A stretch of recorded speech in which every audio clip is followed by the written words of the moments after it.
Brothers, how did you become a gang? Do you know what they're doing? They are manipulating a natural process of human development. I'm going to say it very quickly. The Quran teaches us that we are social beings. So there comes a time in your development when you leave the home at 8, 9, 10 and go out in the street. You meet your friends in the neighborhood. When you meet your friends, you form a natural alliance with your friends. Is that right? There's a time in our lives that we identify with, get our feeling of worth from, seek recognition by a group of boys and girls who have similar interests, aspirations, or needs, and usually they come from the same neighborhood in which we're growing up. Our reason for being together is defined by streets or neighborhood, and therefore we feel we have a need to protect or defend what we call our turf. As a result, the need to identify and belong to and be recognized by a group of peers, to feel safe and secure, which is a natural need. Out of this need, groups are formed and natural leaders emerge to whom the members of the neighborhood or the group or the gang give their allegiance. Each one of you that have a neighborhood group that is called a gang, you have given your allegiance to one of your own. You call him your leader. What qualities does the leader have? He usually possesses extraordinary gifts: courage, bravery, the strength to dominate, the will to win, and the will to survive.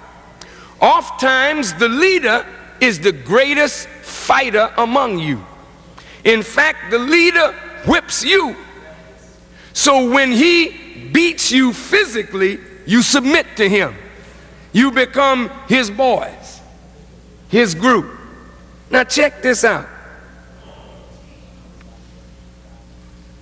In white neighborhoods, they take this courage and bravery and will to win, this aggressive tendency in young people. It's not false. It's a natural tendency in young men to be aggressive, to want to show strength. That's our rite of passage into maturity. We're growing up now. I'm as strong as you, so I'll test my muscle against your muscle. I'll test my strength against your strength. I'll put my hands up and shoot out a few jabs to see if you know how to defend yourself. Is that right? So this is growing up. We ain't got no YMCA. We don't have nobody to direct that energy among us. But among white people, they see the same energy. So they take their groups and they form a little league. They form a baseball team. They form a football team. They form a basketball team. They form a boxing team. And all of your hostility and aggression, you work it out in team sport. The will to win makes you a winner in baseball, a winner in basketball. The courage is seen in how you work with your team, your bravery, your desire to be a winner. In white communities and in the more affluent sections of the black community, they do this to guide that natural macho spirit in young men. But suppose you ain't got no money. There's no police athletic league that cares about you. There's no little league team for you. Then what happens to this aggressive tendency in the young man? It degenerates. And consequently, our leadership gained through courage, bravery, and strength is now demonstrated not in games, but in conflict. You came on my turf, man. So when I bust you in your mouth for being in the wrong place at the wrong time, this is the way I prove to my boys that I'm worthy to be the leader. This is the way I prove to myself that I still got it. This is the way I keep my boys in line. So the only way when you get leadership by that means, the only way that that leadership is maintained is by constantly proving yourself, by constant involvement in conflict. So therefore, our recognition can only be sustained and maintained by exploits that cause us to be recognized. How many members of a rival gang have we beat, have we maimed, have we killed? And the more we beat, maim, and kill one another, the more we have to beat, maim, and kill, so it becomes an ever spiraling cycle. Do you understand? Now there's white folks on top that know that this is a natural evolution in human beings. It's not just germane to poor people.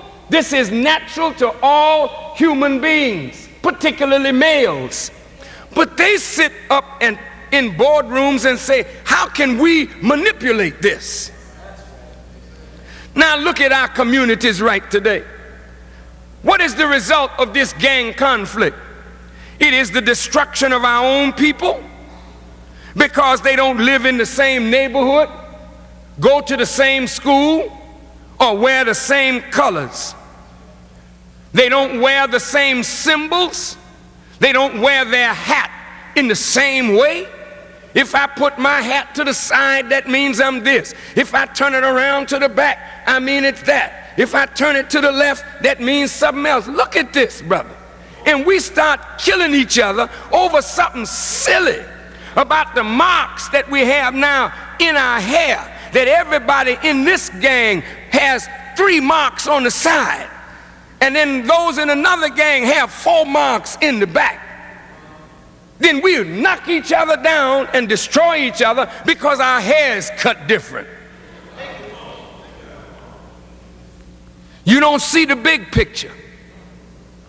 You don't realize that we all come up out of the same earth, and that we are fellow sufferers of injustice in a society that has put us in that sick road. We are the same people with the same experience, originated from the same source. We come from the Lord of the worlds, Almighty God, Allah, yet we see each other as strangers. Have you ever thought that perhaps somebody wants this to happen? Because you can't see the bigger picture, that we are one people, not tribes. And because you live on the west side, another one lives on the south side, another one lives on the east side, or in Boston, some live on Intervale, some on Castlegate, some in Corbett Street, some on Humboldt Avenue. Now, because you live in a different area with a different turf, you don't see yourself as the same people. You got to protect what you really, in fact, do not own. Then, to complicate the situation, drugs is brought in. When they bring the drugs in, it's no longer where you live. It's don't you sell no drugs in the turf that we have carved out for our thing. And oftentimes police recruit our young people to sell drugs. You didn't hear me. I said oftentimes police recruit our own young men to sell drugs. And why do we sell drugs? Is it because we want to kill our people? Hell no. We sell drugs because that is the way that white folk have opened up for us to make the kind of money that will allow us to wear the good shoes, the designer jeans, the designer sneakers, the gold chains, the gold watches, the diamond rings. You can't wear that working for minimum wage all day long for the white man. Now Mr. Bush cut back the minimum wage from $4.55 as proposed by the Democrats down to $4.25, I think, what is proposed by the Republicans. You can't live off of $4.25 an hour.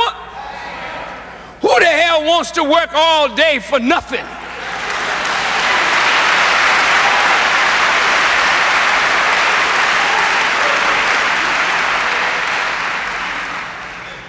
So when somebody comes along and says, look here, man, sell this white powder, get this rock of crack to your brother, you can make some money. It's the money that attracts you. You're not thinking about death to your people. You don't have a social consciousness. You're thinking about them big bucks.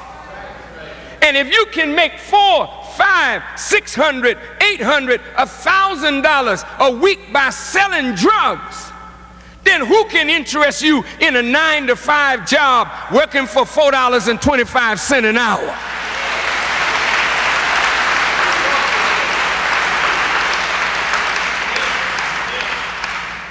White folks know we like nice cars. White folks know we like nice clothes. We can't get those things without a job and without an education and without being able to be an entrepreneur. So the brother said, look, I ain't got no skill. I can't run no computer. You understand? Hey, man, I quit school in the 8th grade, Jack. There wasn't nothing happening. But I want to be a businessman. I want to be an entrepreneur. I opened up my own dope business on this corner, on this turf. So you're not protecting your neighborhood, you're protecting your area where you sell your drugs. And the enemy knows this. He's feeding you the drugs. Now he's feeding you what? The Uzis. The AK-47s, huh? He's feeding you automatic weapons now. You don't make no weapons, brother. Where did you get the weapon? You never been to a firing range. You can't go to no firing range with a Uzi. You can't go to a firing range with a street sweeper, which is a automatic shotgun pellet weapon that allows you to fire off 12 rounds of 12 gauge shotgun pellets in 3 seconds. You ain't going nowhere to learn how to shoot that. They put that in your hand knowing you want to practice. So you just look for an excuse to use your Uzi, to use your AK-47 and your street sweeper and your magnums. But you kill more innocent people, destroy more property because you don't know how to shoot. And look at this. This is all calculated. It's part of the conspiracy. Now you say, man, my neighborhood is getting real rough. Your poor mother, she's at home wondering, will you make it from the school to the house? So mama is saying, Lord, I got to move. I got to get my baby out of this. Where you moving to, mother? See, the enemy wants where you live. The Robert Taylor homes, Stateway Gardens, see, Henry Horner projects. White folk want this turf, brother. When they plan downtown, they recognize you too close to the downtown area, the business section of the country. So what they do, the white boys have moved out in the suburbs, and it's taken them all kind of gas money and time to get to downtown Chicago or downtown Boston or downtown New York or LA or Detroit. So the white boys saying, let's move the niggers out. How do you move the niggers out? You create gangs. You feed weapons to the gangs. You make them kill each other. Just confine the killing to their black neighborhood. Don't let it spill over into the white neighborhood. Then as they kill each other, it will produce black flight. Then they've prepared reasonable apartments for you in the suburbs. So you move out, and the white man let the property go down. The banks are in cahoots with them. Then they send some of you to burn the property. Then as you begin to move out, whites let the property keep going down. Then the white developers come in. Imagine the Robert Taylor homes as a condominium. They don't want you there no more. They want you out. Oh, brothers and sisters.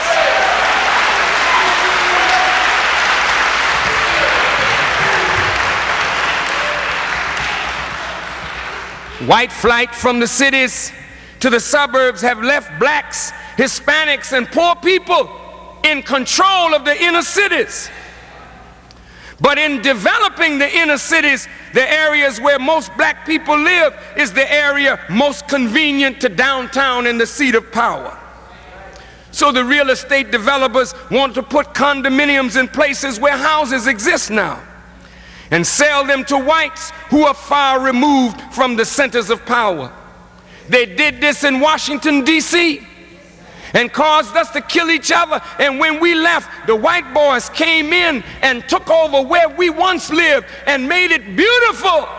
And now we can't get back in there. They did it right here in the Woodlawn area. They allowed the Blackstone Rangers to come up. They gave us guns. We started killing each other. Our parents left. Now the white people have come and taken back over that area, and you are gone now, and you can't get back. They're going to do this in Stateway Gardens. They're going to do this in the Robert Taylor projects. They're going to keep death and destruction going in the black community until you run and get the hell out of the city, and then you'll never, ever have a black mayor again as long as time prevails.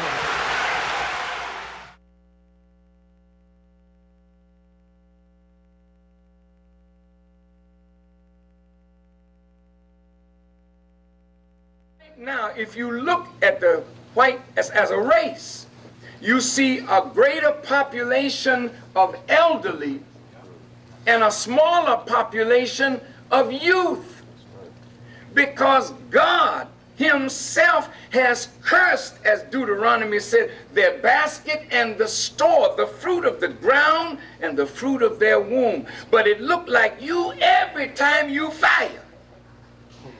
Amen. There's another baby. That's right. So while the older ones are on birth control pills, the young babies now at 9 years old having a menses, yes, sir, breasts, looking fine.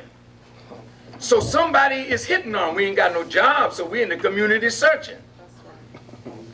So we find beautiful little young girls and hit on them, and next thing you know, they're pregnant.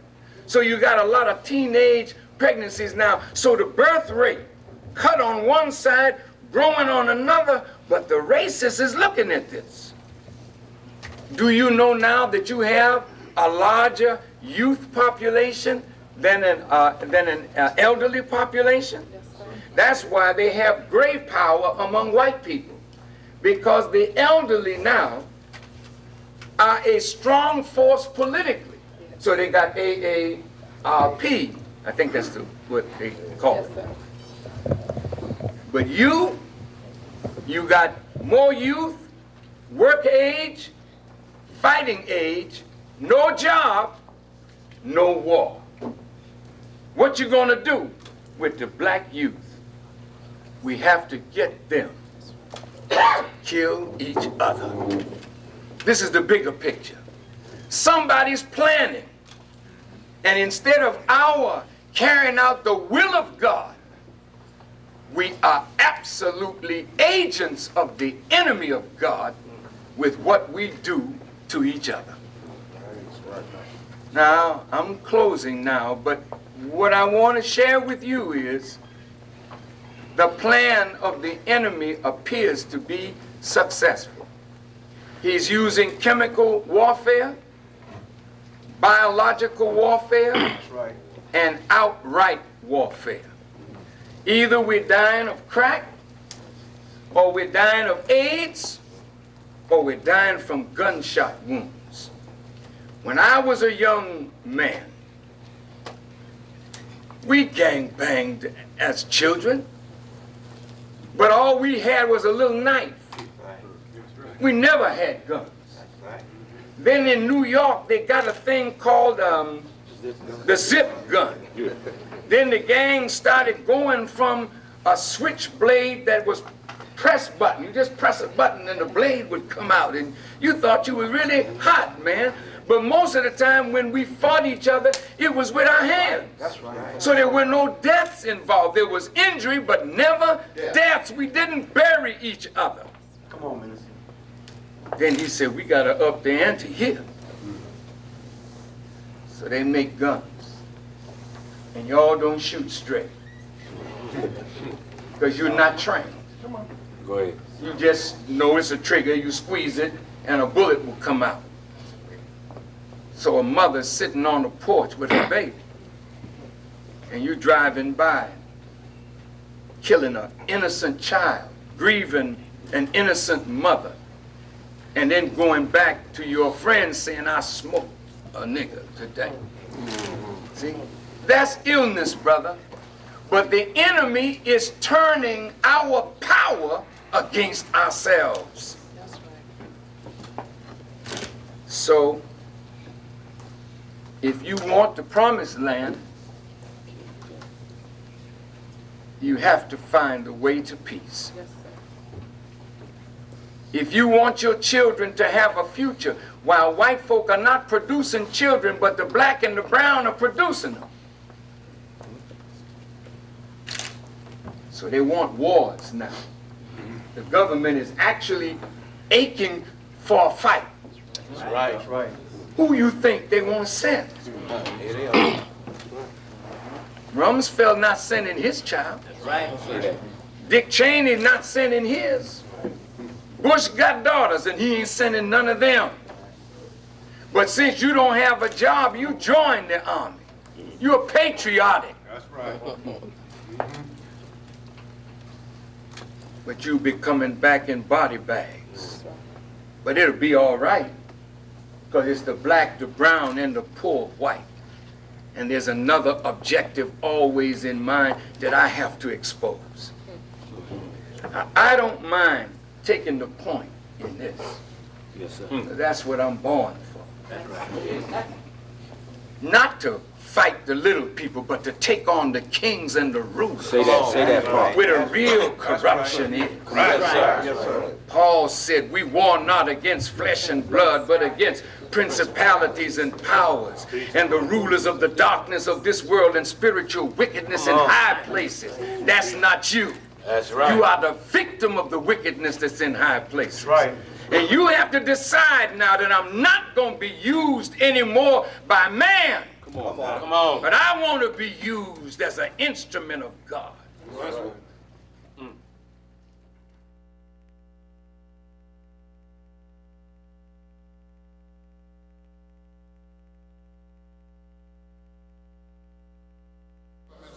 Right now, they send you to prison and they turning boys into girls. And you coming out of jail with your backside as big as the Holland Tunnel.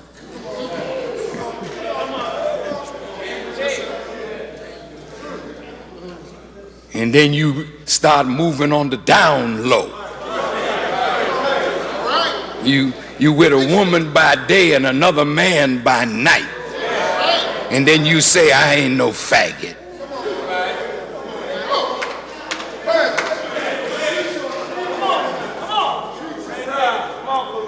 And now all our women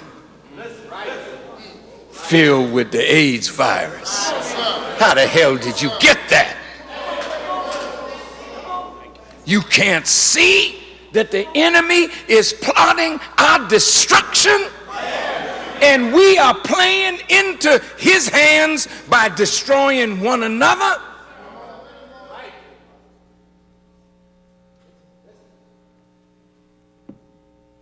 The government wants you killing each other.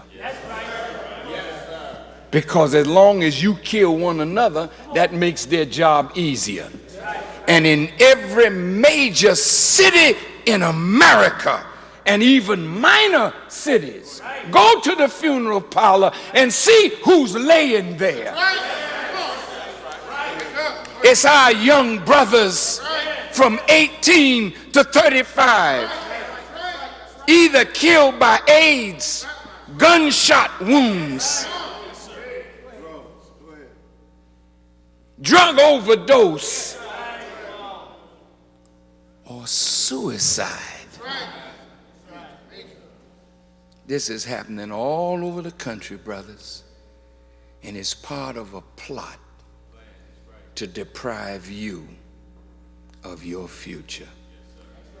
I don't intend to teach a long lecture, so I will close with 2 points. What is your future that the enemy knows but you don't know? Do you think you just born to be a nigger and walk No, I want you to hear me. Do you think you just born to be nothing? To walk the street, smoke dope, have sex, party, dance, rap, and die? Do you think that's what God intends for you? The children of slaves that have suffered the worst slavery of any people in the annals of history, what kind of God would want that for you?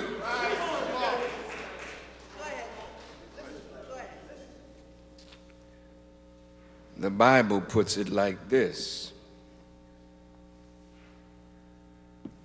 God is talking to Abraham, and he said, know of a surety, Abraham, your seed, your offspring, is going to be a stranger in a strange land, and they're going to be afflicted in that land for 400 years. But after that time, I will come. God talking. And I'm going to judge that nation which they shall serve, and afterward shall they come out with great substance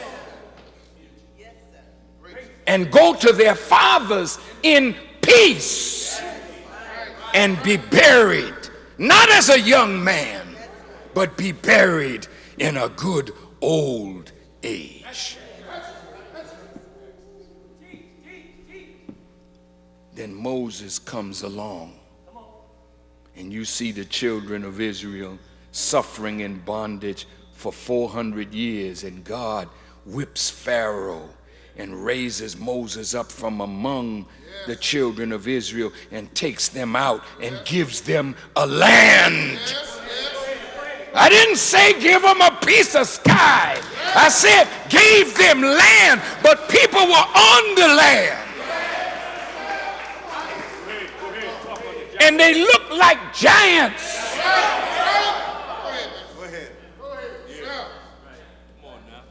And God told the children of Israel, go on in and take the land. And their father said, well, wait a minute. There's some giants over there. We ain't tackling that. You know what I mean? You, God, you, Moses and Aaron, you go in there and clean the giants out, then we'll come in. So God said, is that the way you feel? Then I'm going to let you wander in the wilderness till you die out. And I'm going to take your children and they will inhabit the promised land. Then in the book of Deuteronomy, a prophecy. I'm going to raise them up, Moses. Them who? The seed of Abraham, that will be in a strange land among strange people. I'm going to raise them up a prophet like unto you, Moses. You don't need a man like Moses unless you got a wicked king like Pharaoh.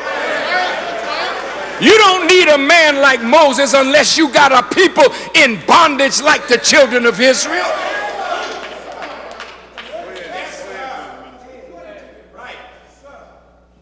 What you gonna do when you raise that man up? I'm gonna put my words in his mouth, and he will speak unto them all that I shall command him. Now, you may think that's talking about some Jews somewhere, but it's talking about you.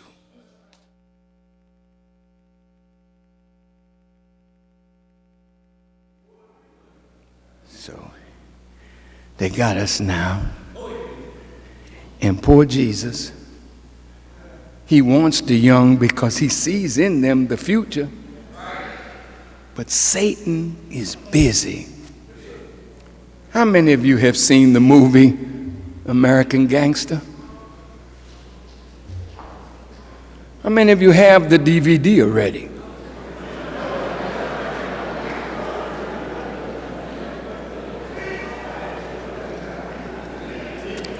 Okay, how many of you have seen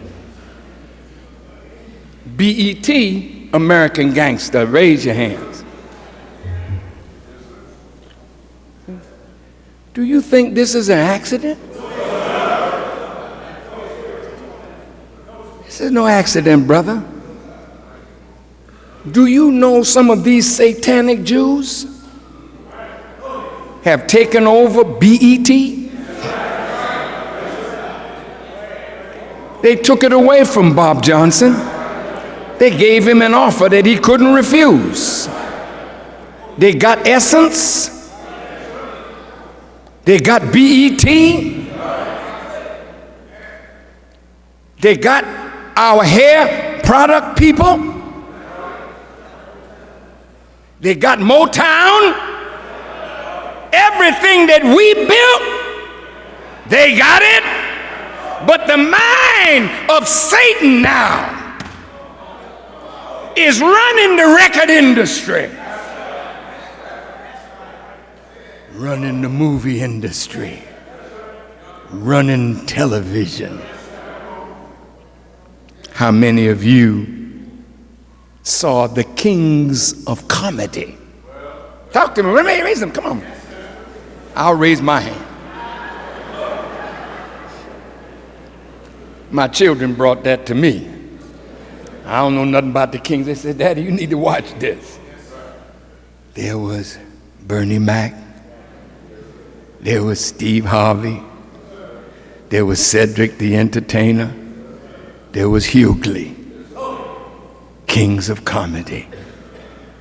Now, when I saw the four of them traveling the country as the kings of comedy, and they made a movie of it. If you listen to the kings of comedy, you hear raw filth, of course, but you also hear intelligence that raises the conscience of the young people who are laughing, grooving, and growing. Who wrote Cedric the Entertainer's comedy? Cedric did. Who wrote Steve Harvey's work? Steve did. Who wrote Hughley's stuff? Hughley did. Who wrote Bernie Mac's stuff? Bernie did. So the satanic Jews said, these are some conscious Negroes. If we let them go free, they'll wake up all the rest of these Negroes. So Fox, which is Murdoch, he's a Zionist, pro-Israeli, hater.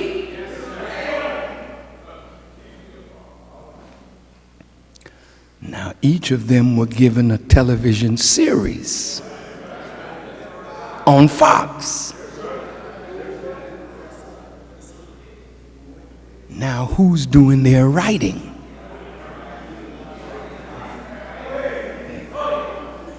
See, it's these same people that put us in a step and fetch it bag. See, and they begin to take our brothers down little by little by little by giving them an offer that they can't refuse, because when the enemy come out with the Benjamins, how many of you can resist the lure of Benjamins, that you will betray the future of your people for money and a movie contract and a movie role that these same satanic Jews offer you?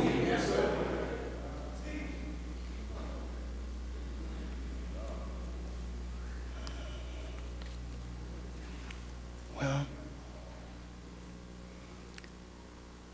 rap now is a gangster thing. So 50 Cent, my brother, is rich because he's helping Satan to keep you where you are. He don't know that. He's a good person at heart. He lived a rough life, was shot 9 times. See, but the offer that he got, I said, damn, I must be doing something right. I'm rich. You're doing something wrong for your people, but right for Satan. So he can make you rich, but he's already planning to take that away from you. Come on, Jay-Z. I'm going to bring you out of retirement. I want you to write a rap on American Gangster. Come on, Lucas. Young black people didn't know nothing about him. But you're going to take Denzel, one of our brightest stars, that you gave an Oscar to, not for the movie Malcolm X, not for the movie The Bone Collector, not for his very many wonderful roles, but you gave him an Oscar for playing a corrupted black policeman.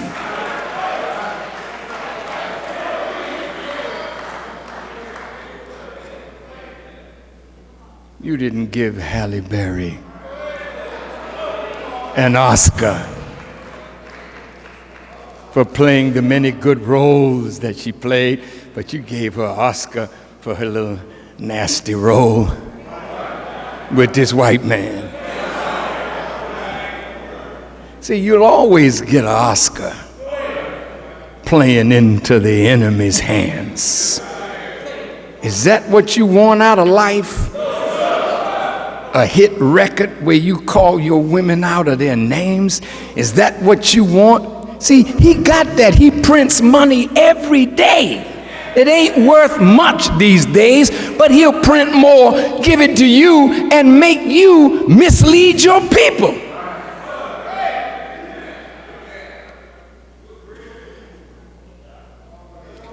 Do you really think they're going to let Barack Obama really make a change? Come on, talk to me. He's a good person. He means good. He don't know the crap that he's getting into. I know it. I've been shown it from God's perspective.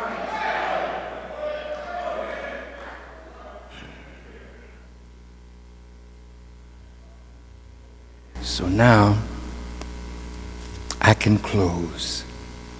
See, we look like we're the murderers. We look like we're the gangsters. But we are punk stuff. Mr. Lucas, see, if you can come out of seeing that saying, damn, Lucas was bad, to inspire you to try to be like him. Let me show you what Lucas really was.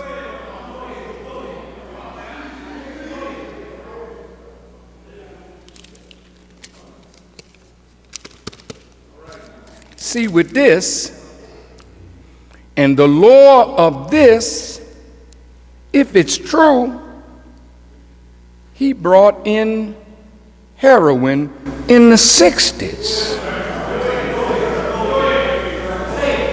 I want you to listen.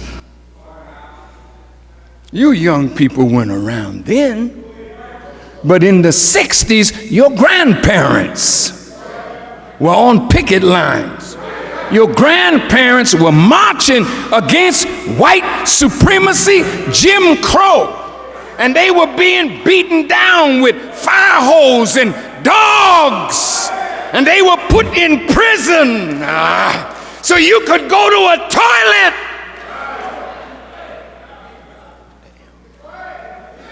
They paid a hell of a price to get something so damn cheap as a voting right that they find a way to take from you.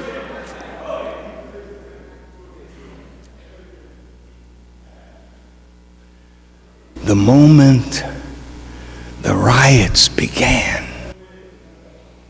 and black folk rose up, because all black people went following Dr. King.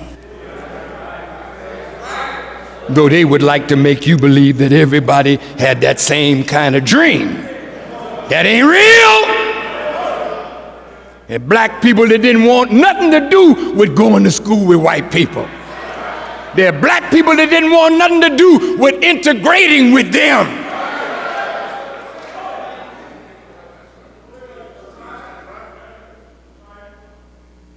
There were black people that would never turn the other cheek and be nonviolent. There were the deacons of defense. There was the Black Panther Party. There were black men who were willing to take up arms against this enemy.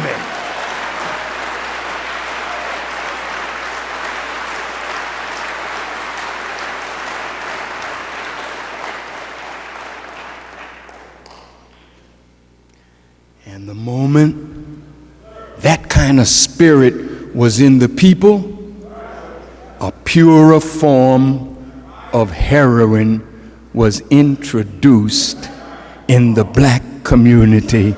Therefore, Frank Lucas was a pawn of the power powers that wanted to drug those who weren't drugged by religion, drugged by the enemy's education, drugged them with a pure form of heroin. So in the movie, you see them shooting up and dying.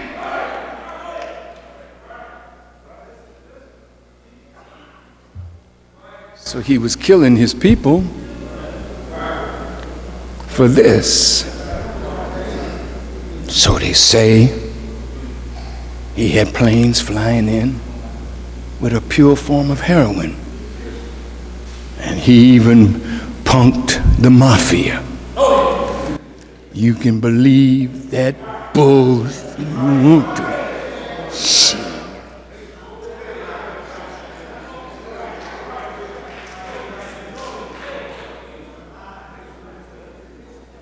What are they telling you? Do you think you can out-criminalize the real criminals? Is that why your behind is filling up all the jails in America and they're working your raggedy behind like a slave like they did your great-grandfathers? Is that why you think you can outdo the white man in criminal behavior?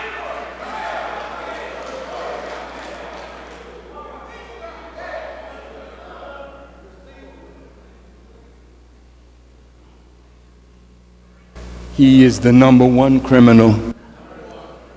He don't rob you. He robs countries. He don't just kill you.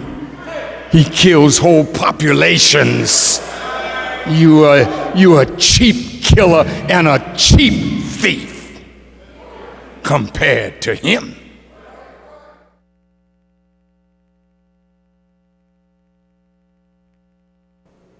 Well, what about gangsters? Now, you call yourself a gangster. I am a gangster disciple. Yeah, but you're not a good disciple of the real gangsters. Because the real gangsters have taken a world.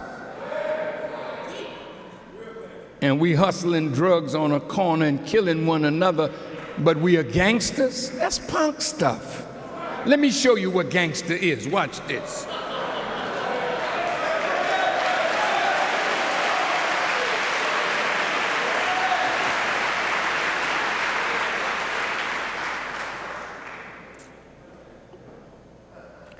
Robert A. Rockaway, senior lecturer at Tel Aviv University in Israel, discusses the era when all types of illicit drugs were dumped almost exclusively in black ghettos.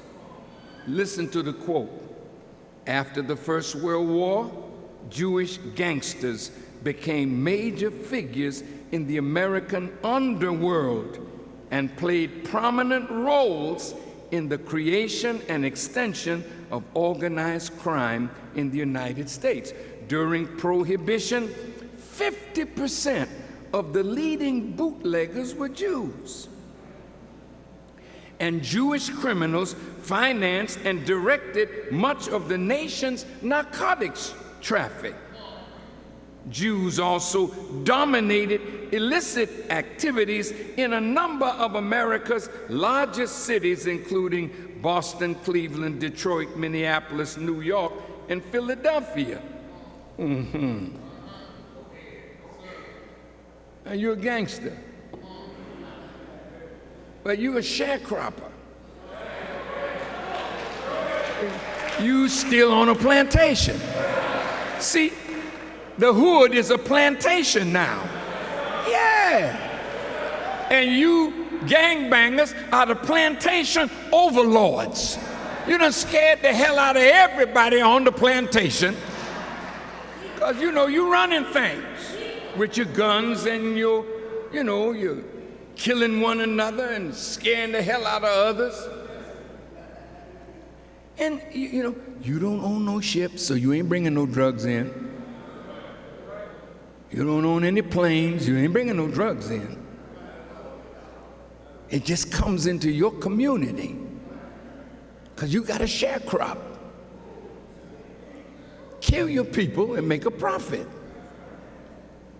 Because they didn't close down business in the black community, so the only place that a poor person can make some money, well, you can get a job in Mickey D's, but my God, that ain't no money at all. Burger King. But then if you're selling drugs, see, you can have a wad of money in your pocket but don't know what to do with it. See, John Fitzgerald Kennedy's father knew what to do with money. He was a bootlegger. Don't nobody say, his father was a criminal, he was a bootlegger. Oh, they talk about John, Big John, Bobby, Teddy. But everything they got came from criminal activity. But heavy businessman. And he parlayed criminal activity and got a son that was 2 sons as a senator and 1 as a president. That's what you call doing business. But now what did you do with your bootlegging? Crack cocaine, reefer. You know what you did? You got 10, 15 years in prison, and now you just a slave on the white man's plantation in prison. You came from the ghetto plantation, now you in prison plantation. Plus, you fighting each other over territory. We the 4 corner hustlers. Okay, what are the 4 corners? That one over there, that one over here, that one over here. We control this. Hey man, you under man that controlling the whole world. And you just controlling a few corners? Well, we got to study this white man a little closer, don't you think?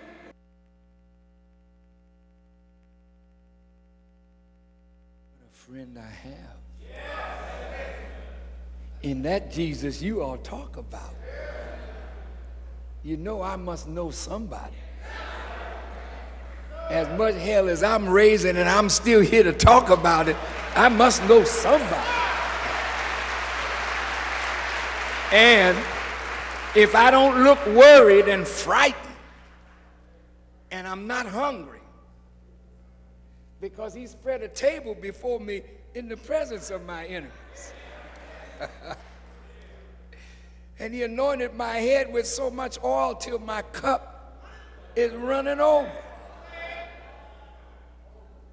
I wish you could know him as I'm getting to know him. You would become so bold, so unafraid, because power today, God wants to give it to you on certain conditions. Let me just get this conspiracy out of the way and then we'll wrap it up. My dear brothers and sisters, listen. If you notice, from the beginning of the 80s, when crack started and you started hearing about the Bloods and the Crips, you already noticed Chicago had many gangs in Chicago. But crack was not here. It was not here. Daley and them did not want it here, because they know crack has devastated all the cities. It only adds to the problems of the cities. But listen, notice the Republicans. This Willie Horton, crime, law and order. Now all the candidates that run for political office, they got to talk about what? Law and order, crime. And when they talk about law and order and crime, Who do you think the public is thinking about? Thinking about us. Not our sisters so much, but about black men. So now I'm a law and order man. We must have law and order. We must have tough laws. Crime is on the increase. And all of us suffering from robberies, carjackings, all this stuff. So we say, yes, yes, yes, we need tough laws. Put them in jail. And the white boy says, good. They're all in agreement. 3 strikes and you're in for life. You hear me? And there's hardly one of you in here that haven't been arrested for something. You can hardly find a black person 35 years old that hadn't been arrested at least once, maybe twice. So all you got to do is be charged for taking a candy bar. And look, in 1984, when the crack was going and the crime was going, they started privatizing prisons.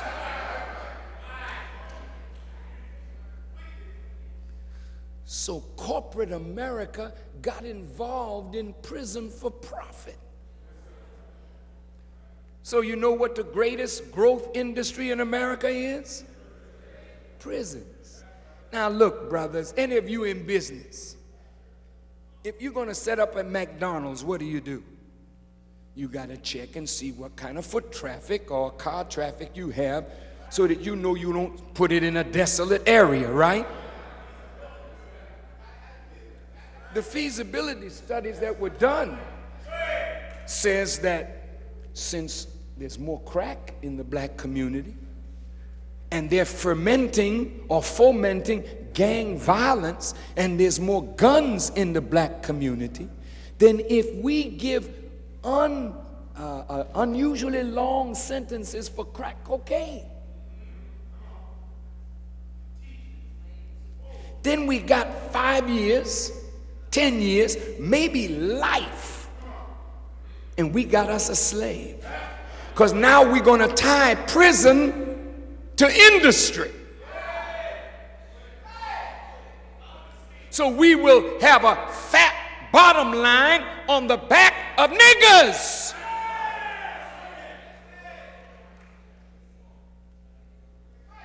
The mafia, if you go look at The Godfather, when it was prohibition and they were fighting over alcohol and whether they should legalize it, Kennedy's father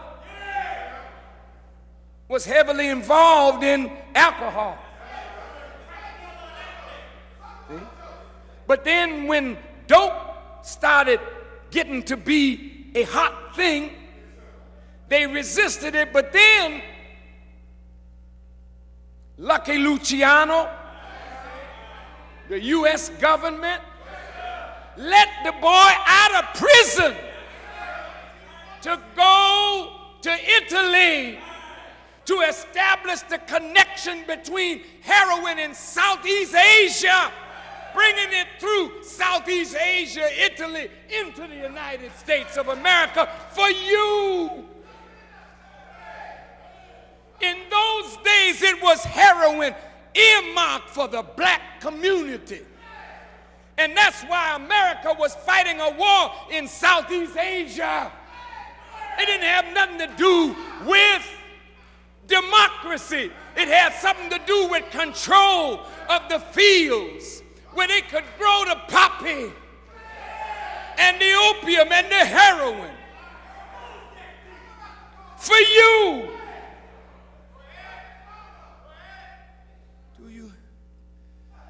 You say, oh, this is impossible. Our government would never do something like this. Ask the Native American. Did they give the Native American smallpox in blankets. They've been dealing with biological and chemical warfare for years. You sick and don't know why you're sick. You got viruses and don't know where it comes from. Don't you understand? You are a target. And now, I want you to hear me. In the 60s, the heroin got the men, mostly. But now crack got you and your babies. This man is killing us all the way through the seed.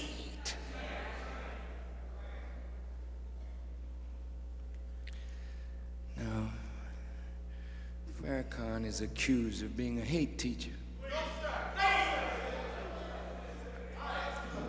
Anti-Semite. I'm none of that. I just love you. And I want to see us free of the conspiracy, of the conspirators. We can beat this. We have to beat this.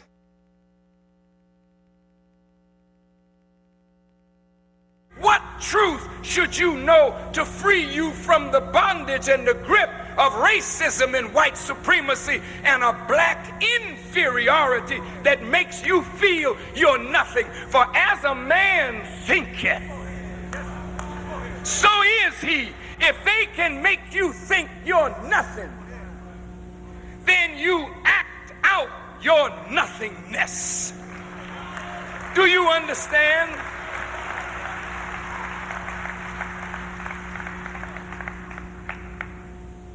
White folk deliberately painted all the prophets white.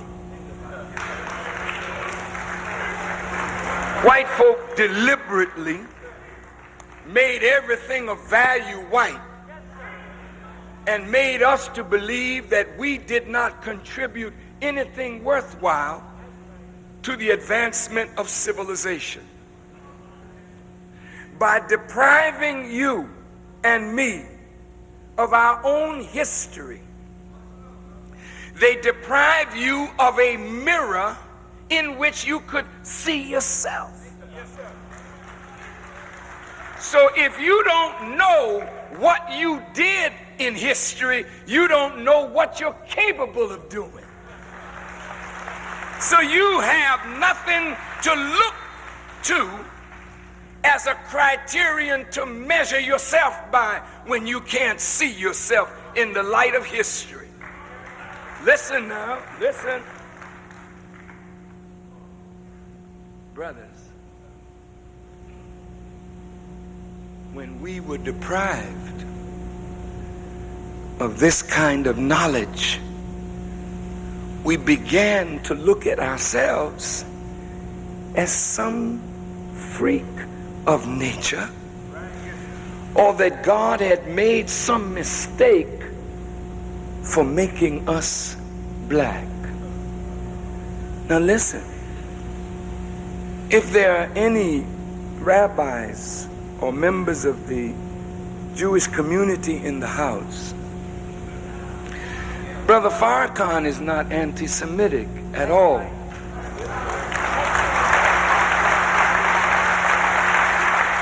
Brother Farrakhan is not a hater of Jews or whites. It's not your complexion or your faith that messed up the world.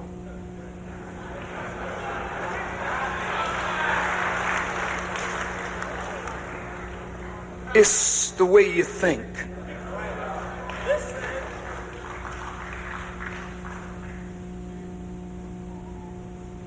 According to our research, it was the rabbinical scholars who developed, created the myth of the curse of Ham. Wait, I want you to think with me. Look, brothers, you know, when we went to the movie and saw Step and Fetch It, a black man acting a fool, you know, Mantan Moreland with his eyes bucking. See, we didn't write that part. Somebody wrote that part for one of our brothers to play, but the imagery of us that we saw on the screen fortified the thought that we had in our mind that we were subhuman, inferior, and doomed, almost cursed to be black. And the blacker we are, the more cursed we seem to think we are. So that when a white man would sleep with or rape a black woman to produce somebody my color or lighter, with hair a little more wavy than kinky, a nose a little more thin than broad, lips a little more thin than thick, then they in their social structure made us lighter skinned brothers and sisters to believe that we were better than our darker brother. So they put hatred in among us because of color. Right now, Brother Mandela is president over a country of millions of black people and a handful of white people, but among them is a group that are called coloreds. That group called coloreds voted with and for de Klerk over Mandela because they were lighter, were permitted to study Africana, which is the language of the Caucasian ruler, so that they could feel more superior. Oh, brothers.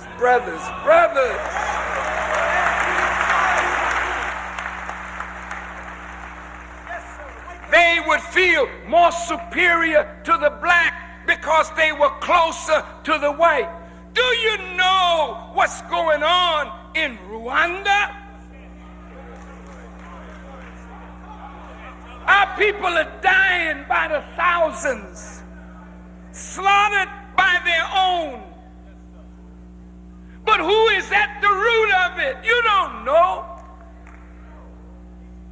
Who are the Tutsis and who are the Hutus? The Tutsis ain't Tootsie Rolls. And the Hutus ain't owls. The Tutsis are really from the Watusis. Tall, stately, magnificent black people. The Hutus are from the Bantu and even the Pygmy. The Tutsi, though the minority, looks more with a keener nose, even though black, keener features. Yes, sir. Yes, sir. So the colonial masters educated the Tutsis and put the Tutsis in positions as civil servants, making them to feel they are better than the Hutu. So when the Hutus revolted, they killed the Tutsi. So then the Tutsis come in power in the Patriotic Front. And we are killing each other because an enemy put us at odds with one another.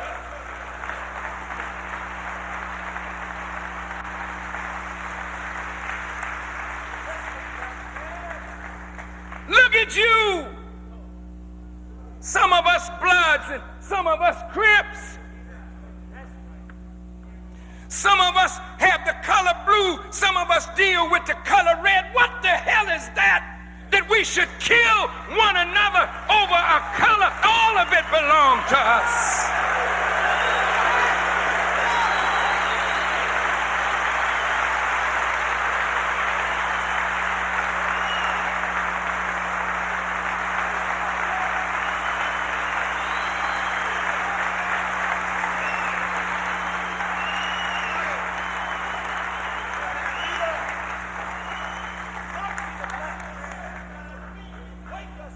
My dear brothers,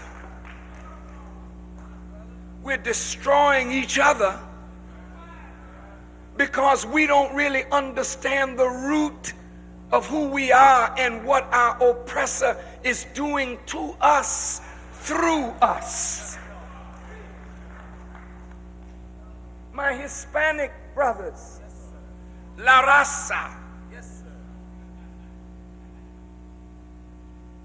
Who are you? You ain't Spanish.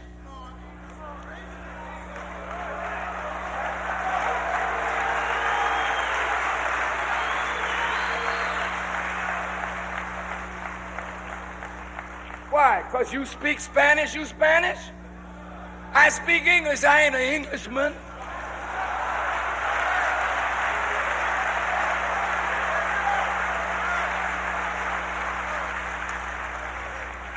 I speak a little French and a little German. I ain't French and I ain't German. I studied Latin and I speak Latin, but I ain't Latin. You are a victim of the Spanish conquistadors who conquered your people. You are more Indian, Native, African, mixed in. That's why you love the drum. You didn't get that drum, brother, from no Spain, doctor. Whoa.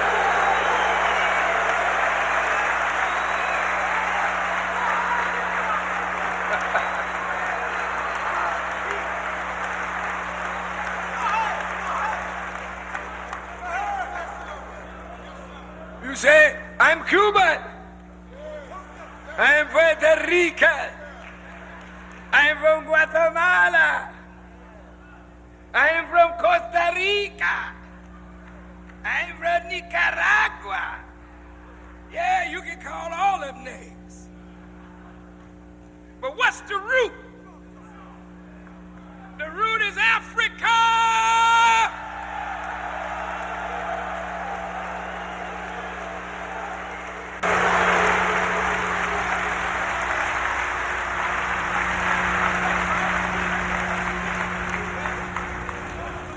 Now, because you speak Spanish and we speak English, your hair curlier than ours. Some of you.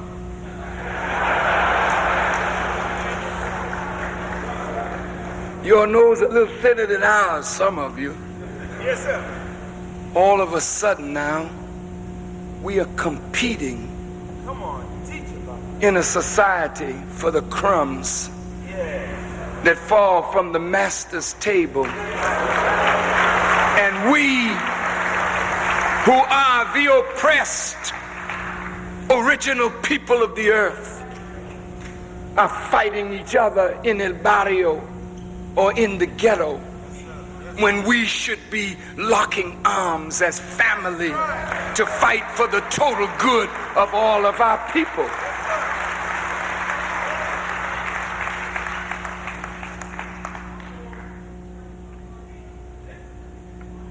They got us in our ignorance.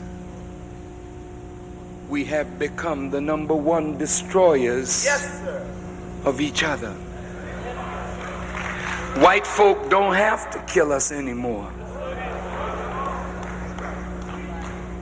We are doing it now better than they did it.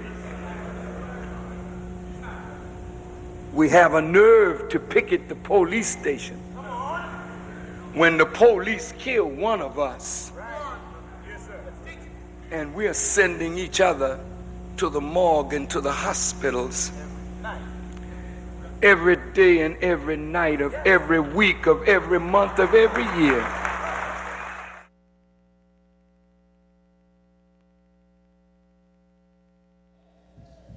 We then are in the genesis of the rise of dark people all over the world, and that rise cannot come until somebody says, let us make man. You have got to become a man. A man is not a man because of a male organ.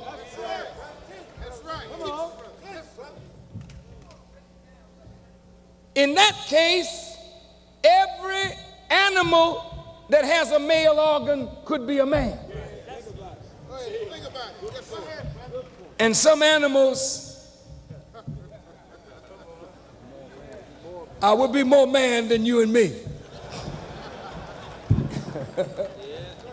Let the church say amen. Amen. I'm almost finished. Bear with me now. When God said, let us make man, he said, and give them power and dominion over the fowl of the air, the fish of the sea, and every creeping thing that crawls upon the earth. A man is not a man without power. A man is not a man without dominion. A man is not a man without the ability to rule at least himself and his own domain. What do you rule? Really nothing. You say, well, yeah, I rule. I rule where I am. How do you rule her? You know what a ruler is?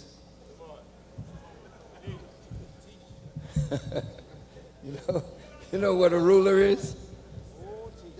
It's that which you use to measure. You are born by nature to rule, but you don't have the knowledge to rule. Therefore, violence is what you use to establish your rule over your women and your children. Any man that beats a woman is not a man at all.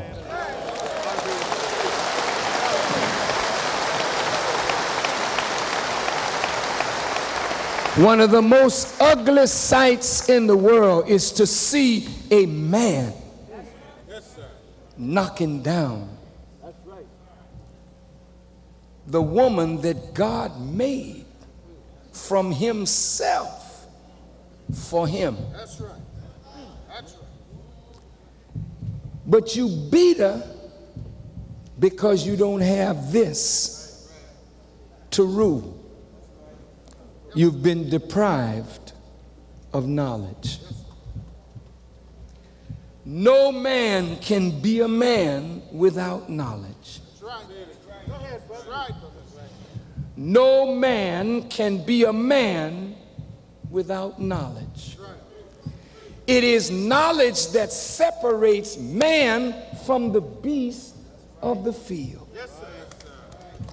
And to deprive a whole male population of vital knowledge that will give us what God wanted us to have is a crime of immense magnitude. One of the things that white males had to do was to break you in order to maintain their rule. So when the slaves were brought to America, the crushing of the black male had to be accomplished in order for us to be made a perpetual slave, and our women would be the booty or the prize of a victor in war. So our women, I don't care what you say, don't belong to us as long as we don't reconnect to God. Your woman belongs to who feeds her. And since you make a baby but don't know how to take care of what you make,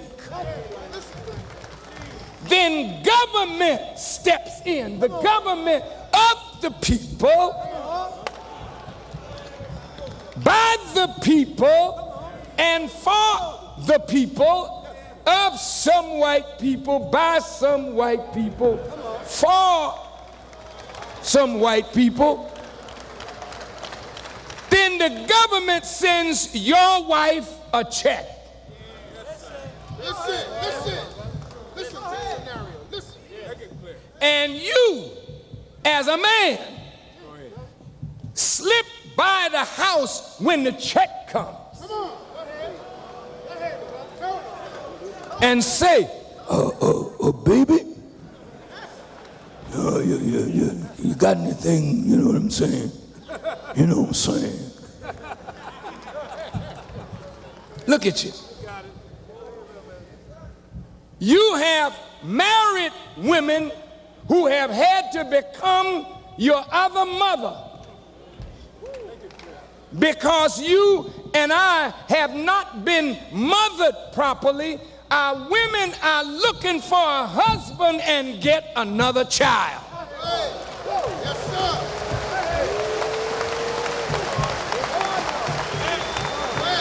Brothers, I gotta talk like this. Straight talk. They got to have straight. This is just a brotherly, fatherly chat. Go ahead, brother. You say to the brothers, hey, come on by my crib. What is a crib?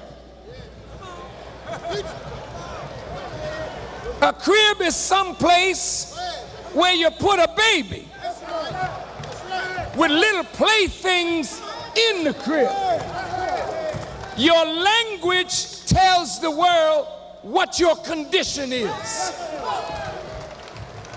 Your wife won't nurse her babies from her breasts, but all these big grown men sucking on the breast of a woman, and the baby can't get no milk for you and me. Look at it. Look at it, brothers. Look at it, brothers. This is man talk. How can a woman respect a man that's living on her breast? And a woman is ruling you through sex. We got to talk, brothers. I got to walk and talk. We got to talk, brothers.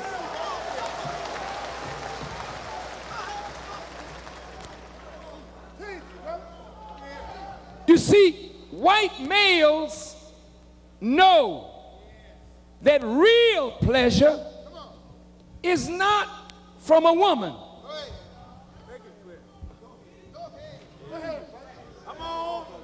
Real pleasure comes from creative ideas brought to fruition that they may live long after we are gone. Man gets pleasure from the handiwork of his mind. But when a man's mind is shut down because he does not have knowledge, the pain of unfulfilled expectations lead to male frustration, absolute stress. So since the organ of the male is the organ through which we derive physical pleasure, since the mind has been shut down and we cannot get real pleasure, and since we have been made enemies one to the other so that we can't even find pleasure in each other's company, then we must find pleasure where we get it now. And that is, we become a sex mad human being. We must find all kind of ways to get physical pleasure. Listen now. So you become a freak. God damn. And you make your woman a freak. And then you write songs, I want to freak you. And the whole world is listening to a people whose power of mind has been shut down. The dope man comes in the community. You don't make no dope.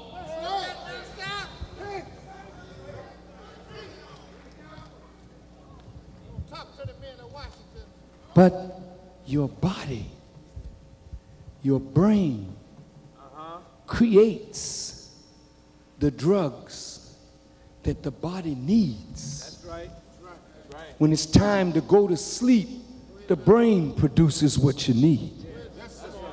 When you have normal stress or trauma from the loss of a loved one, the brain produces the chemistry to get you through.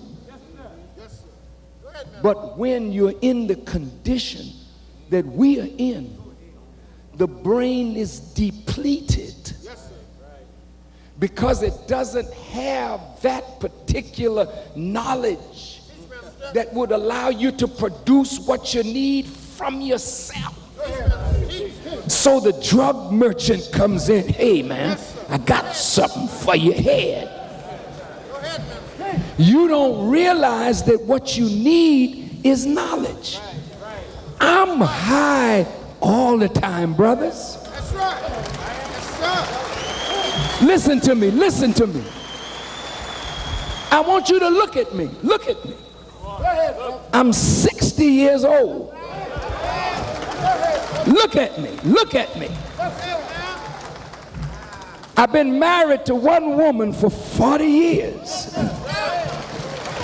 I got 9 children, 23 grandchildren, 1 great-grandchild. My son stands behind me. He watched his father bench press 370 pounds. He watched his father squat 405 pounds and snatch up 405 on a deadlift off the floor. A 60-year-old man with skin that is youthful, new hair growing, not coming in gray, but coming in black. I want you to look at your brother.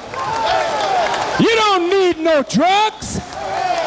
You need a healthy dose of God and a healthy dose of truth. All praise is due to Allah. Black man,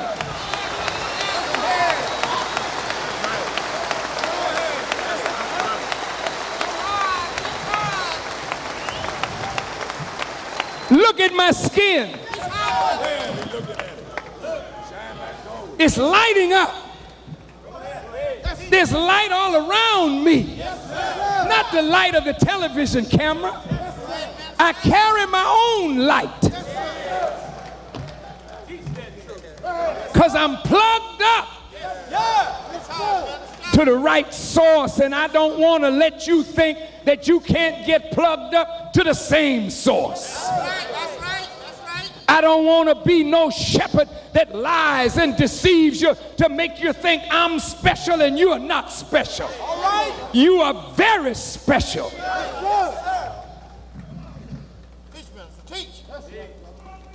Look at us, brothers. Sex runs our life. That's right. You know you need power, but you don't have it. Somebody comes in your community. Hey. Here, man. Take this gun. It shoots. It's a 9mm. Shoots 12 or 15 times. Hey, you can do this to this, and you can make it automatic. Here's a street sweeper. Shoots shotgun pellets, 12 of them. This will make you a bad nigga. This will give you power. Because Mao Zedong said power grows out of the barrel of a gun. So some of us have been dumb enough to believe that when you get a gun in your hand, you got power because you can make somebody terrified. All right. Get out of your damn car. Move. That's power, all right. And then you squeeze off around. And you watch your brother beg for his life. And you see him fall and gasp. And his life is gone. And you jump in the car and drive off without ever thought that you killed your brother. You killed the part of God. You killed yourself. Because every time you squeeze off around at your brother, you start killing your own mind towards your brother. So you become a cold, heartless, cruel, bestial animal.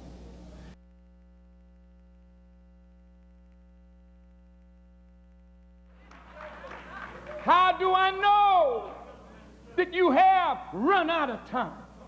I can tell by the way you treat the messenger and the message. My dear Bloods and my dear Crips, you are the proof that the time is up. When you will hear my voice and know that I am a correct warner, and then go out from me and then kill each other, then it's time for me to go and for God to kill you all.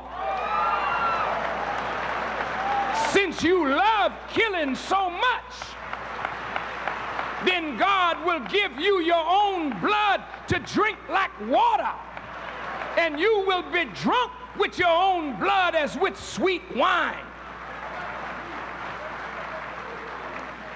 Die then in your rebellion. I'm through with you today. I've done my job. I have warned you night and day till my lungs are about to bust. But I'm through with you. Muslims as well as the non-believer. I have loved you, but you have not loved one another. Why the hell should I stay among a people who won't love each other? But I'm willing to die for you, but you are willing to destroy one another. To hell with a people like this.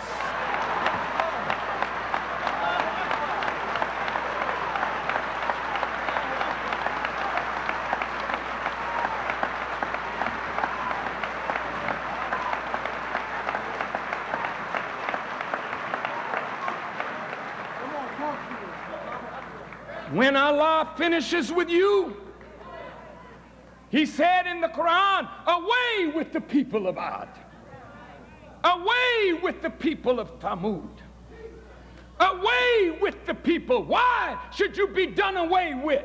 Because you're unfit for God's promise.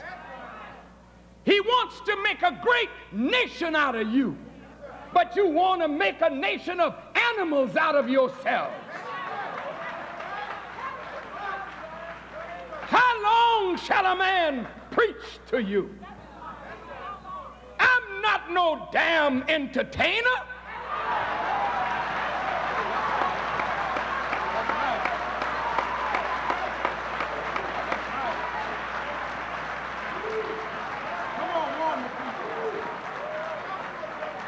I'm not here for you to clap your hands or dance. I'm here for you to act on what I say, that you may save your life. But if you turn me down, then I shall turn you down and go on with Allah and let Him kill the whole damn bunch of you.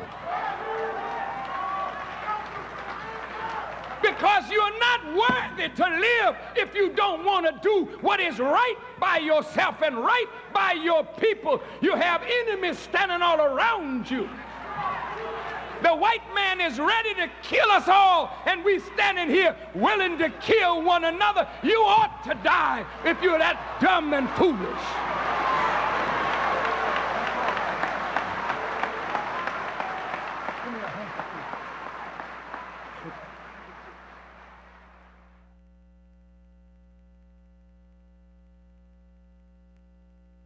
I want to start first with a scripture from the Bible and Quran that makes it imperative that we get to our young people to make our youth understand what is happening to young black people, not only in America, but in the Caribbean, in Central America, South America, and in Africa, and all over the world. The biblical scripture that I want to keep reinforcing is Pharaoh's conspiracy against the children of Israel. Now, there's no need to look back in history unless what we're looking at historically has a bearing on what we are living right now. The Bible is not a book of ancient stories that have something to do with yesterday, but have nothing to do with today. If we preach the scriptures like it's all about yesterday and not about today, then we are not teaching the people as they need to be taught, as they should be taught, as they must be taught. Everything in the Bible, everything in the Quran is relative to the time period that we are living in. If you can just relegate God to yesterday, then what relevance does He have today? We are here today. We have real problems today. We pray today. We need help today. So if the Bible and the Quran are of yesterday and not for today, then why bother to read it at all? But the Bible and the Quran are the best books to read. If you really want to see what's happening today, and if you can understand it, as we have a teacher today to give us clear understanding, you get the news events before it happens. Now, what you're going to get today is tomorrow's news, next week's news, next month's news. So you'll be in on something before it happens, so when it happens you say, wow, I already knew that. And that's why the Bible says, how can they know except they have a teacher? And how can they have a teacher except he be sent? Well, the enemy's not going to send you somebody to lift you out of the condition that we are in. So it has to be God that intervenes in our affairs in order for us to be truly saved. That scripture is this: Pharaoh saw the children of Israel multiplying. They were having a lot of babies. And Pharaoh said, come. That's an invitation. Let us deal wisely with them, lest they multiply, join on to an enemy of ours, and come against us.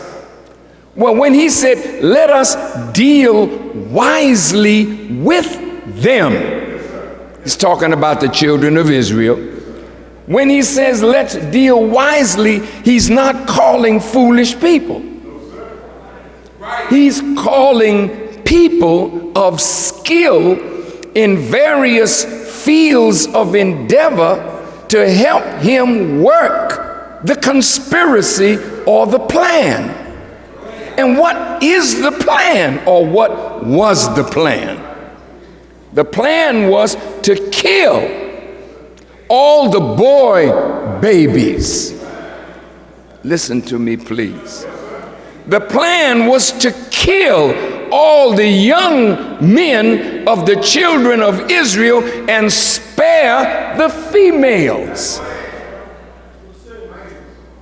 That's Bible.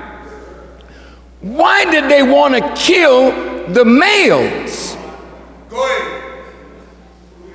Because they knew it was time for a deliverer to come forth from the womb of a woman to deliver the children of Israel from the harsh bondage of Pharaoh. So the order went out, kill all male children. And as you remember the story, Moses was floated down a river and he escaped Pharaoh's wicked plan. Well, here we are, 4,000 years from Moses. And we are living in a country where our fathers, your ancestors, didn't come over on the Nina, the Pinta, the Santa Maria. We didn't come on the Mayflower. How did we get here? We came in the holds of ships as chattel, as property, to be made into slaves for white America. Now, we can't deny that that happened because we're here.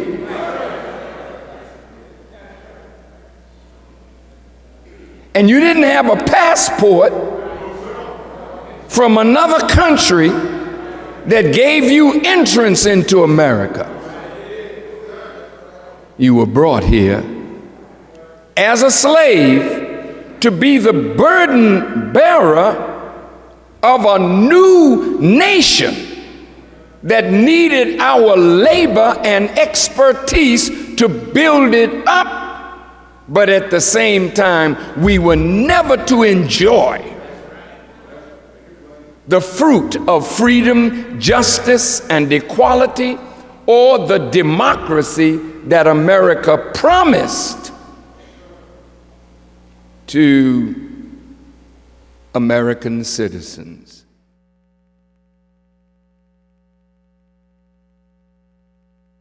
This enemy now come in the neighborhood. He got a pepper spray. He got a baton that he can put a chokehold on you and take your life. He's got tasers. He's got no more 38. That's punk stuff. He's carrying a Glock. A Glock what? I see you know. He's carrying a Glock 9, but in the trunk of his car, he got a shotgun and heavy stuff. Then he got a bulletproof vest on, helmet with stuff, you know. This is SWAT team, right? Oh, why would the police dress like this? Is this a society of human beings? No, it's a society of animals, and they're frightened. So when they come in our community, man, there they are.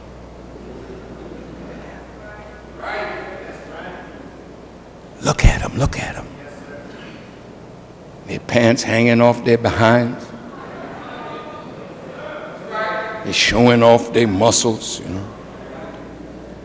They're basketball and cussing every second word is this MF that, this MF this SOB that, this BI, this whole. So the enemies, see, you can't deal with these people. They're crazy as hell.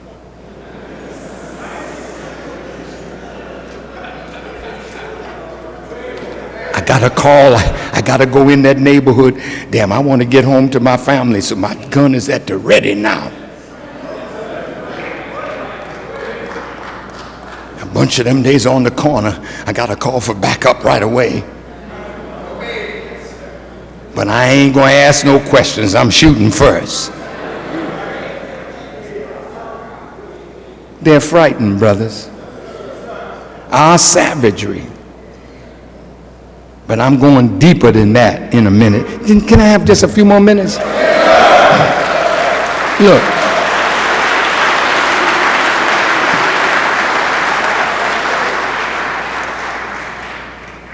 This man, I'm sorry, I'm a little longer than I had planned. And I want you to be patient. Because if I could have got it over in a few minutes, but you get the tape, and when your head is a little better, I realize this is early Sunday morning after a heavy Saturday night.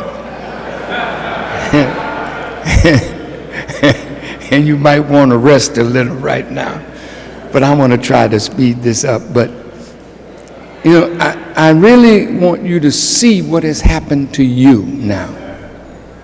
That's why I say I'm coming to your address. As much as white folk claim that they have no part in producing the savagery that is seen among us, but let us look for a moment at their own words. A man in Message to the Black Man that the Honorable Elijah Muhammad wrote about, called Henry Berry, a member of the Virginia House of Delegates, said on January 20th, 1832, 175 years ago, Listen to what he said. Pass as severe laws as you will to keep these unfortunate creatures in ignorance. It is in vain unless you can extinguish that spark of intellect which God has given them.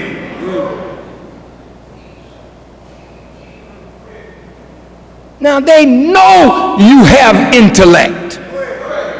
And they know that if you're allowed to use your intellect, you'll be free. So they wanted to interfere with your intellect. Now watch what he says.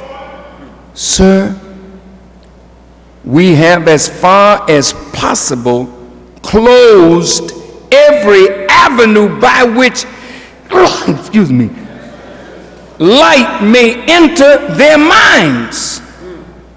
We only have to go one step further to extinguish their capacity to see the light, and our work will be completed, and they would then be reduced to the level of the beasts of the field, and we should be safe.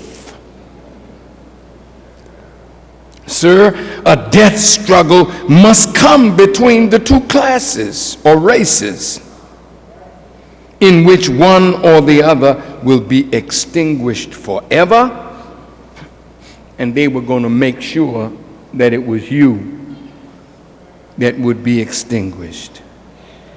But the beauty of no matter what they've done, there have always been slaves among us that were the repositories of light.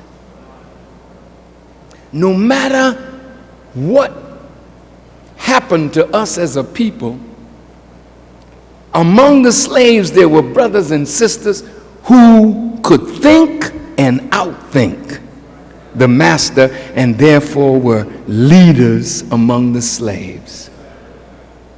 I don't care what they do to us, there's always some among us whom God blesses with light.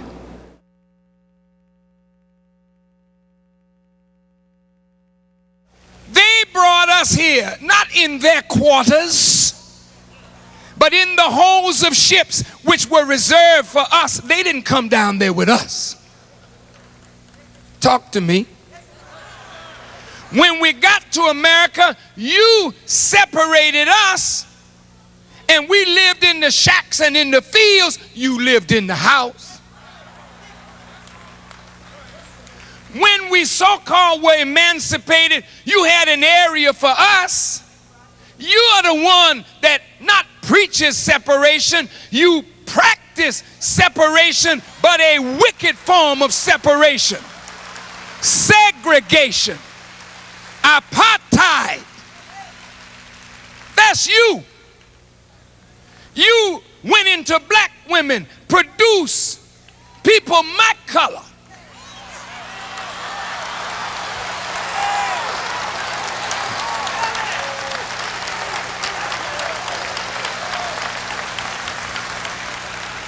Then taught light-skinned black people that they were better than their black brothers and sisters.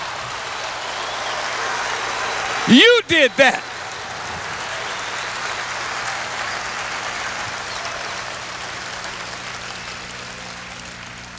You separated us by caste and class and color and region and boundaries.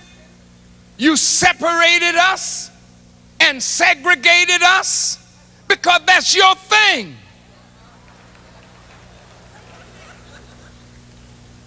And you did what you want to do.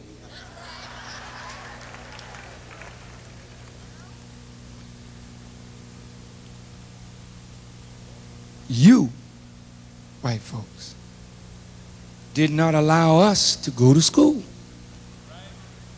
You mated us like animals. You did this. You broke down our morals and then condemn us for being immoral. You broke up our families, wouldn't allow us to build a family, then you condemn us today for not having a family. You made black men stud horses that made black women pregnant, that you as the slave master, as the representative of the slave master, took care of. Now you condemn us today for giving our women babies and letting them go on welfare, but that's the fruit of what you produced. You did that. And the sad thing, though you did all of that and made us hate ourselves in the process, making it easy for us to destroy ourselves, then you sit back and call us crime addicts. We are addicted to this behavior, when we have mimicked the worst of your behavior. You're the number one criminal. The number one criminal. The number one criminal. Yeah. So the scripture says we were born in sin and shaped in iniquity. Born in sin didn't mean that sex is sin. God ordained sex. Sex is not sin. The abuse and misuse of it is.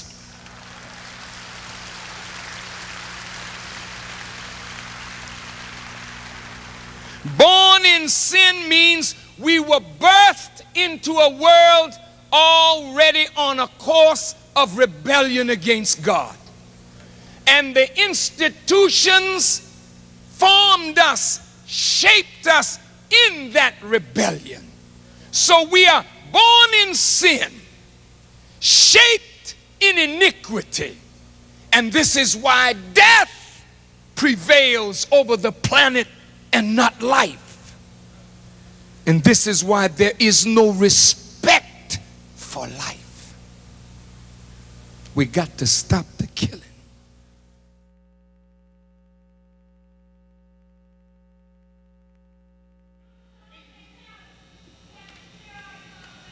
You sure do. We will, sister. Just be patient. We're working on that problem right now. Sister said we got an inferiority complex. Got a lot of Uncle Tom mentality. She said help us get rid of that. I told her we're working on that problem right now. Working on it right now, my sister.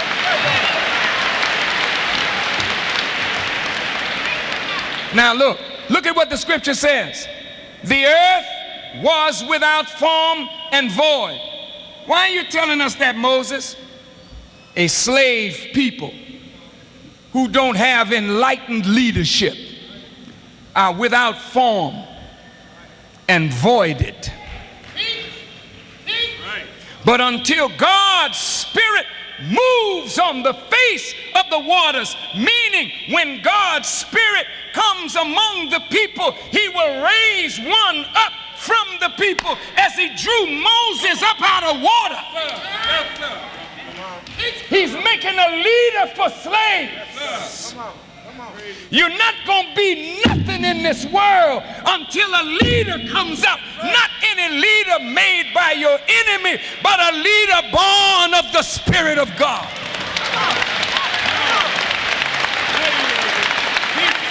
Are you understanding me? Now look,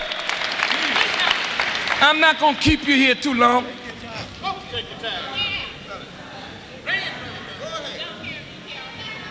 But what I'm saying to you, Las Vegas, is that every time we produced a leader that could pull us together, the same government that sends our boys and girls to die plotted to kill our leaders. That's what I'm saying to you. This is not your friend that you're fighting and dying for. This is your worst enemy that you're fighting and dying for. And don't get scared. Listen, I don't want none of the leaders to get frightened, because I'm doing the talking, brother. You can tell them you didn't know what I was going to say.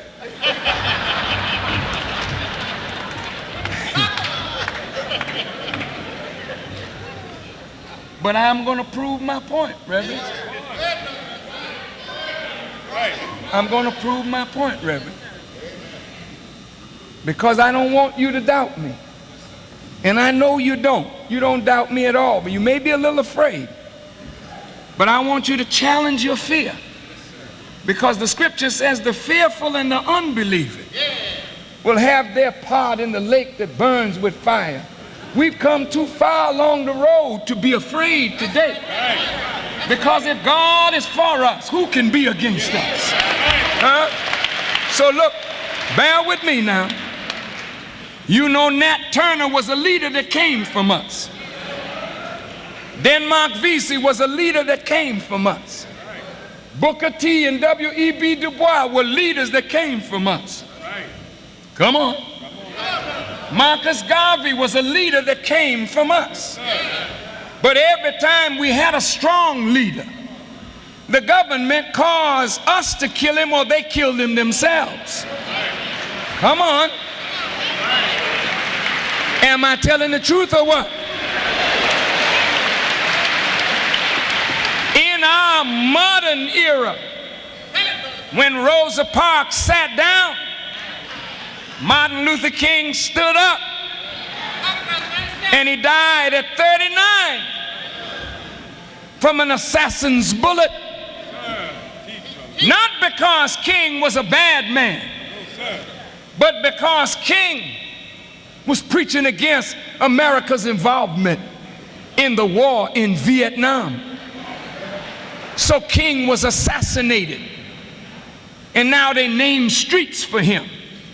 You don't need streets and alleys and boulevard. You need Dr. King. You don't need Malcolm X Boulevard. You need Malcolm X. We don't need Whitney Young Boulevard. We need Whitney Young. We don't need our leaders to have alleys and boulevards and streets named after them. We want America to get the hell out of the way and leave our leaders alone and let them live.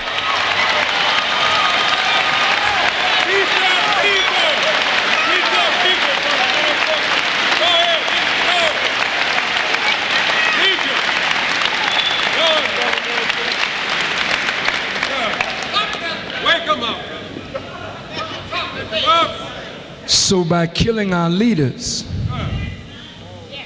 before our leaders could really do the job that God called them to do, we became a people void, never developed. We got hands, but they don't work for us. They're not coordinated. You got white head on black body. So your hands build for your enemy, and you fight for your enemy, but you don't know how to defend and build for yourself. What happened to your head? When somebody gets hit in the head and they get paralysis, their hands don't work for them. Their feet don't work for them. You call the brother handicapped. Well, that's us, brother. We're handicapped. Our hands don't build no factories. We build no schools. We build no hospitals. We don't enter into international trade and commerce like a living people, because every time you get the right kind of leader, they kill him or they talk about him like a dog and make us kill him. And that's why the press calls me anti-Semite, hater, bigot, because they know that you are taught to love. You are taught that God is love. And if I'm a hater, then I have to be either the devil or of the devil. Come on. So when they drop that word out on you about me, you say, I'm not going near that man. He's a hater. He's a hater. Let me ask you a question. Since some of you just met me, who taught you to hate yourself?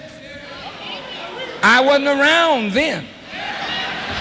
Who taught you not to love your own origin in the world? I didn't do that. Come on.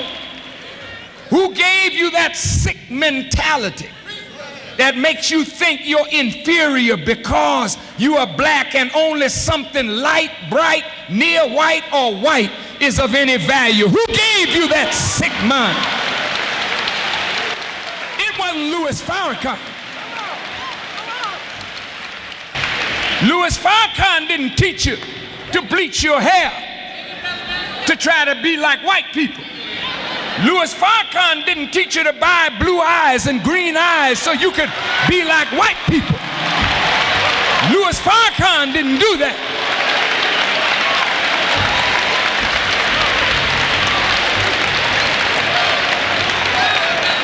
Louis Farrakhan don't teach black people to walk by black businesses where they should spend their money, but they walk by their own black businesses, put them out of business, and give their money to those who don't care for them or their community. Louis Farrakhan didn't teach you to do that.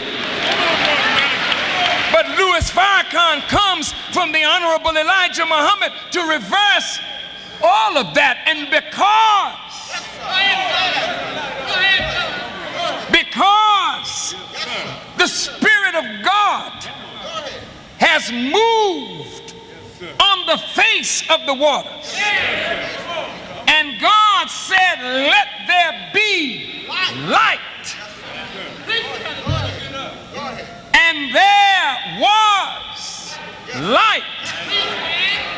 And the people that walked in darkness are beginning to see a great light, and upon them hath the light shined. Then those who killed our leaders to keep us in darkness are afraid now, because they just can't quite get to me yet. It's too late. I say to the FBI that's present, take this back to your boss. You're too late. I'm on time. And the God of time is with me. And never again will you rob black people of leadership. We are on our way up, and no power will stop our rise.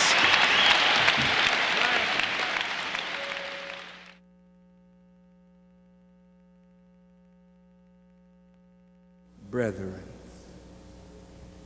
now,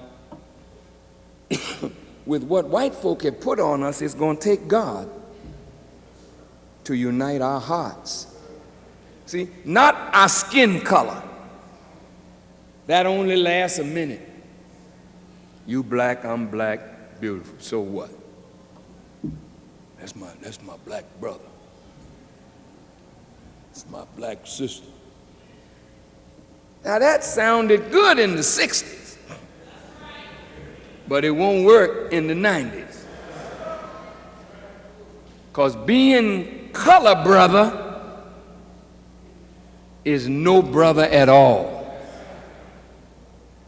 The only way we can become brothers is if Allah unites our hearts. Now, how do you unite my heart with your heart?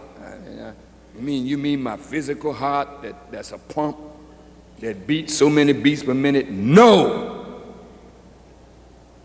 The heart is the core of the brain.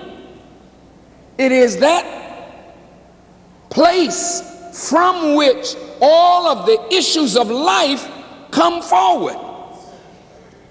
If God is going to unite our hearts, He's going to unite us in the deepest aspect of our being, that the thoughts that we think, out of which come our actions, will be pure. Then we can become brothers, real brothers. And there's nothing more powerful than for us to become a real, solid brotherhood and sisterhood. You don't become that by joining the mosque or joining the church, where they call you, hey brother, this is brother James, this is brother Joe, this is sister Susie, this is sister Millie. Hey. Now, they call us that, brother. But now we have to purify the hearts in order that we might be a real brotherhood. Now, God came to make us brothers. So the most important aspect of the mission is to make us brothers one to another, sisters one to another. That's the most important aspect of the mission. Only when the issues of the heart are straightened out, you will do by your brother as you would have your brother do by you. Then love can flow as a result of your righteous conduct. But you can't love one another if you won't do right by one another. There can be no love without righteousness.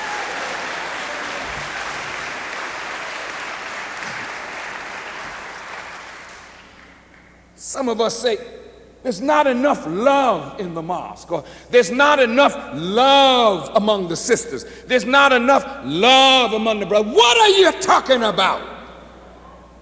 Do you think love is some empty word that you can say, I love you, and that's it? Love is no punctified emotion.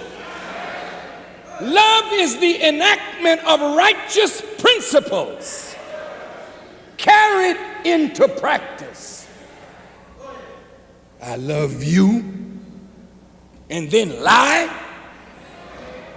I love you, and then cheat.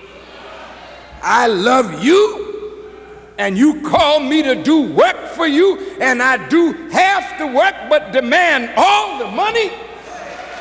I love you, but I'm unfaithful to my commitment to you. I love you.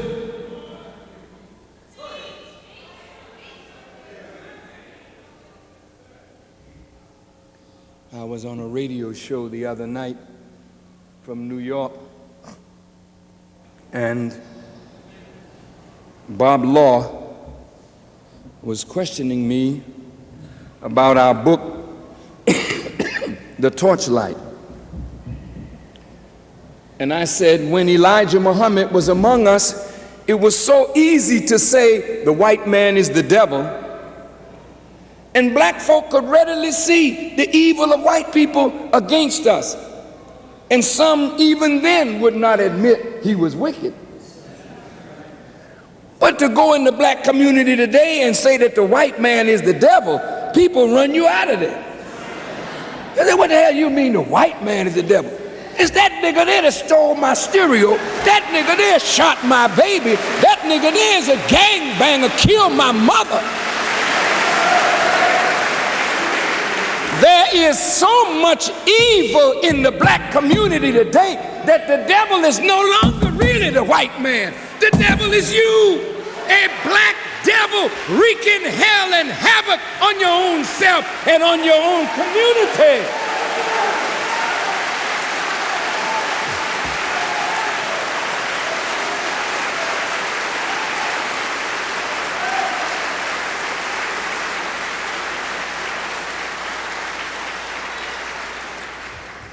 And this is why the work of Jesus was so important, because the work of Jesus was to cast devils out of the people. And we got so many devils in us, brothers and sisters. There ain't no use in looking at white people no more. We know they're evil. But what about yours? What about mine? What about ours? When are we going to deal with the evil of our own selves? Because it's that evil that's keeping our hearts from being united. It is that evil that stems the flow of love from the heart for one another. So the scripture says we can tell that we have passed from death into life because we love the brotherhood. But if you don't love one another, you're still dead. And you can't love one another if you're not doing right by one another.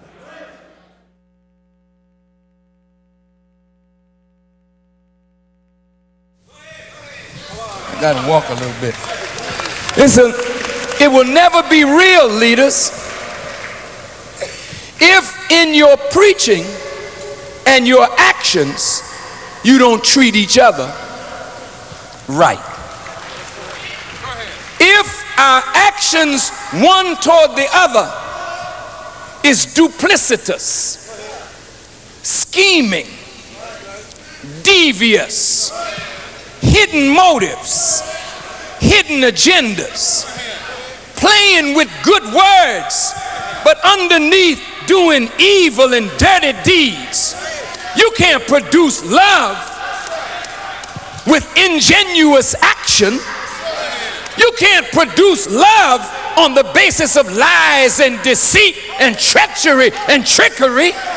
You can't produce love in a society with murder and robbery and lying and slander at the root of it. So you produce a world filled with hate, because the world is filled not with the preaching of Farrakhan. The world is filled with evil, and it is the evil that men do that has produced hatred in the hearts of the people. And now, what you would classify me as a racist or even an anti-Semite, I'm neither a racist nor an anti-Semite. But if I point out your evil with truth, then call me a preacher of truth. And if you will correct your behavior, then love will come as a result of correction. But you can't cast hate on me. Farrakhan is a no good man. What have I done? If I'm no good, what is America? If I'm no good, what is your president? What is your system? What is your education? If I'm no good because of words, how good are you, America, when you have deeds of hatred that have filled the earth from one corner to another. What are you if I'm no good?